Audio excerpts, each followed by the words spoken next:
नमस्कार, मेरा नाम जितेंद्र कुमार चंचल है और आप देखना शुरू कर चुके हैं द हिस्ट्री ज्ञान। हम लेकर हाजिर हैं प्रेरक कहानियों से जुड़ा कार्यक्रम जीवन कथा, जिसमें हम सुनाते हैं जीवन संघर्षों से जुड़ी कहानी जो आपकी ज़िंदगी को बेहतरीन बना सके।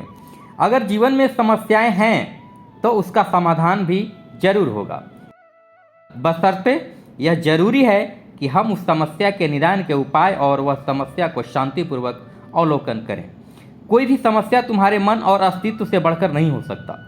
कोई भी समस्या तभी तक रहता है जब तक हम उसे समस्या मानते रहते हैं। यह पूर्णतः आपके मन पर निर्भर करता है कि आप उस समस्या को समस्या मान लें या फिर सीधा उसके हल पर विचार करें। आज की कहानी कुछ इसी संदर्भ में है, सुनिए। तथागत बुद्ध अक्सर अपने शिष्यों को शिक्षा प्रदान किया करते थे। एक दिन प्रातःकाल बहुत से भिक्षुक उनका प्रवचन सुनने के लिए बैठे हुए थे। बुद्ध समय पर सभा में पहुंचे, पर आज शिष्य उन्हें देखकर चकित थे, क्योंकि आज पहली बार वे अपने हाथ में कुछ लेकर आए थे। करीब आने पर शिष्यों ने देखा कि उनके हाथ में एक रस्सी थी। बुद्ध ने आसन ग्रहण किया और बिना किसी से कुछ कहे वे रस्सी में गांठ बांधने लगे। वहां उपस्थित सभी लोग यह देखकर सोच रहे थे कि अब बुद्ध आगे क्या करेंगे। तभी बुद्ध ने सभी से एक प्रश्न किया, मैंने इस रस्सी में 3 गांठें लगा दी है। अब मैं आपसे जानना चाहता हूं कि क्या यह वही रस्सी है जो गांठें लगाने से पूर्व थी? एक शिष्य ने उत्तर में कहा, गुरुजी, इसका उत्तर देना थोड़ा कठिन है। ये वास्तव में हमारे देखने के तरीके पर निर्भर है। एक दृष्टिकोण से देखें तो रस्सी वही है, इसमें कोई बदलाव नहीं आया है।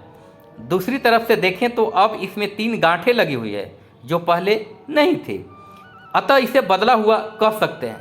पर यह बात भी ध्यान देने वाली है कि बाहर से देखने में भले ही ये बदली हुई प्रतीत हों, पर अंदर से तो ये वही है जो पहले थी। इसका बुनियादी स्वरूप अपरिवर्तित है। सत्य कहा आपने, बुद्ध ने कहा। अब मैं इन गांठों को खोल देता हूं। यह कहकर बुद्ध रस्सी के दोनों सिरों को एक दूसरे से दूर खींचने लगे। उन्होंने पूछा, तुम्हें क्या लगता है, इस प्रकार इन्हें खींचने से क्या मैं इन गांठों को खोल सकता हूं? नहीं, ऐसा करने से तो ये गांठें तो और भी कस जाएंगी और इन्हें खोलना और भी मुश्किल हो जाएगा, एक शिष्य ने शीघ्रता से उत्तर दिया। बुद्ध ने कहा, ठीक है, अब एक आखिरी प्रश्न बताओ, इन गांठों को खोलने के लिए हमें क्या करना होगा?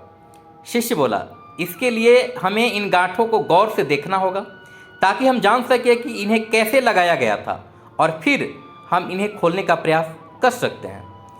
मैं यही सुनना चाहता था। मूल प्रश्न यही है कि जिस समस्या में तुम फंसे हो वास्तव में उसका कारण क्या है। बिना कारण जाने निवारण असंभव है। मैं देखता हूं कि अधिकतर लोग बिना कारण जाने ही निवारण करना चाहते हैं। कोई मुझसे ये नहीं पूछता कि मुझे क्रोध क्यों आता है, लोग पूछते हैं कि मैं अपने क्रोध का अंत कैसे करूं। कोई यह प्रश्न नहीं करता कि मेरे अंदर अहंकार का बीज कहां से आया, बल्कि लोग यह पूछते हैं कि मैं अपना अहंकार को कैसे खत्म करूं। और फिर महात्मा बुद्ध ने शिष्यों को समझाते हुए कहा, जिस प्रकार रस्सी में गांठें लग जाने पर भी उसका बुनियादी स्वरूप नहीं बदलता, उसी प्रकार मनुष्य में भी कुछ विकार आ जाने से उसके अंदर से अच्छाई के बीज खत्म नहीं होते। जैसे हम रस्सी की गांठें खोल सकते हैं, वैसे ही हम मनुष्य की समस्याएं भी हल कर सकते हैं। इस बात को समझो कि जीवन है तो समस्याएं भी होंगी ही, और समस्याएं हैं तो समाधान भी अवश्य होगा। आवश्यकता है कि हम किसी भी समस्या के कारण को सही तरह से जानें, निवारण स्वतः ही प्राप्त हो जाएगा। महात्मा बुद्ध ने अपनी बात पूरी की। आज की कहानी में इतना ही। आपको यह कहानी कैसी लगी, आप अपना बहुमूल्य सुझाव कमेंट के जरिए हमें दे सकते हैं। आप अगर YouTube पर सुन रहे हैं तो चैनल को सब्सक्राइब कर घंटी का बटन जरूर दबा दें, साथ ही अपने दोस्तों के साथ शेयर भी कर दें। फेसबुक और इंस्टाग्राम पर सुन रहे हैं तो हमें लाइक और फॉलो जरूर कर लें। नमस्कार।